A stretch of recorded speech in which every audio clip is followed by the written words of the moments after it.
Sheria hii haiwagusi watoto wa matajiri au wa nafasi za juu, wanasiasa wakubwa haiwaathiri, kwa sababu inawaathiri zaidi watoto wa kimaskini wanaotoka maeneo ya vijijini, ndio ambao wanaathirika sana na masuala ya ndoa za utotoni. Kwa utekelezaji wake unakuwa sio huo mzito, na ndio maana huwezi kuona msukumo wa kisiasa kwenye mabadiliko ya sheria hii. Lakini mimi nafikiri ni wakati wa mwafaka sasa wa serikali kuonekana kwamba inajali maslahi ya watoto wa kike wa taifa hili, kwa sababu sheria ya ndoa inaathiri watoto wa kike ambao mwisho wa siku wao wanaathiri jamii nzima kwa ujumla wake. Mara nyingi sana huwa mnasikia kwamba unaambiwa tii sheria bila shuruti, si ndio hivyo? Sasa ili utii sheria bila shuruti, ni vizuri sheria hiyo mfano huo ungeonekana kwenye utekelezaji wa maamuzi kama haya. Kwa hiyo mkwamo huo wa kisheria unaathiri zaidi watoto wa kike, lakini pia hauisaidii jamii na umnufaishi mtu yote. Sidhani kama ndoa za utotoni zina faida kwa jamii yetu ya sasa. Kwa hiyo huo mkwamo ambao nimesema ndio changamoto ambayo inakwamisha.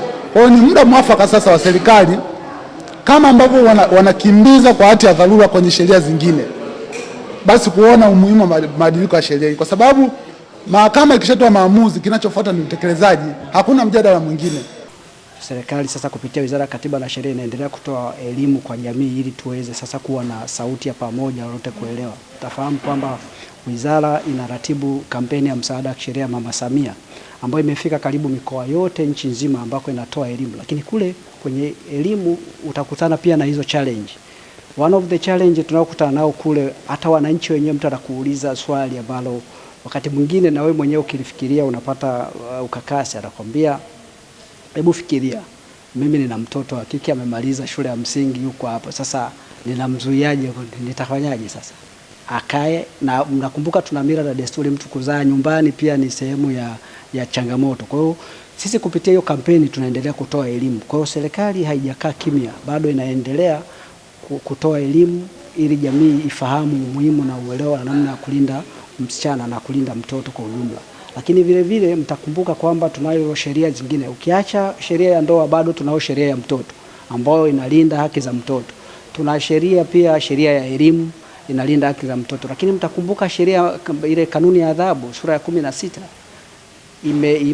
inavyo vifungu vinavyolinda, inatoa adhabu kali. Mnafahamu tu kwamba tuna haya makosa ya kujamiliana yanayotoa adhabu miaka 30. Kwa hiyo serikali bado inaendelea na mchakato, lakini bado ziko sheria zingine ambazo zinasimamia haki za mtoto na msichana kwa ujumla. Leo katika warsha ya wadau ama mkutano wa wadau wanaochechemua mabadiliko ya sheria ya ndoa ili kuleta mabadiliko ya kifungu namba 13 na namba 17 cha sheria ya ndoa ya Tanzania mwaka 1971 ambayo inaruhusu mtoto wa kike kuolewa.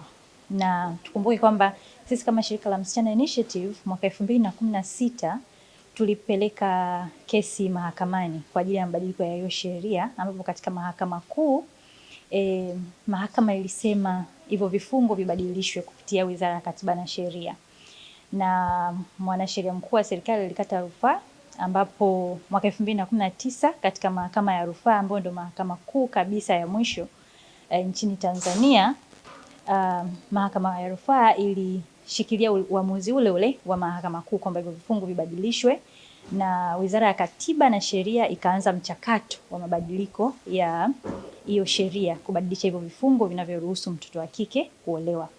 Lakini mpaka sasa bado mswada haujaweza kupitishwa bungeni kwa ajili ya mabadiliko ya sheria hiyo, ambapo Wizara ya Katiba na Sheria kwa mara ya kwanza ilisema kuna umuhimu wa ukusanyaji wa maoni, ambapo ilipita katika mikoa 16 kukusanya maoni, na baadaye katika bunge lililopita tulisikia kwamba wanaendelea na mchakato kuongeza mikoa ya sample seme, ambapo wanataka kumaliza sasa mikoa yote 32 kwa sababu wanaenda tena kwenye mikoa mingine 16.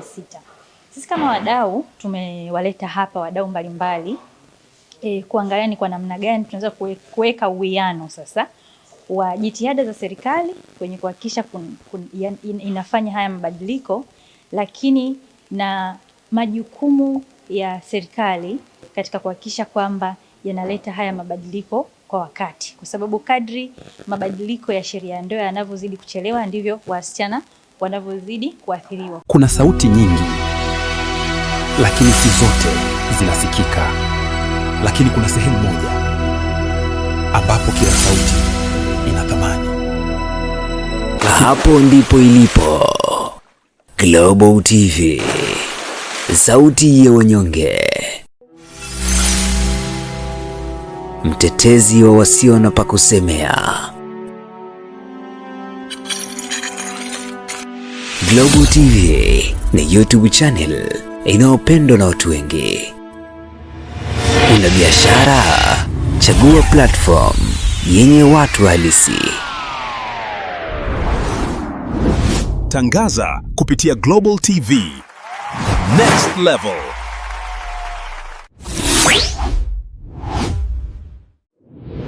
Chukua hatua sasa.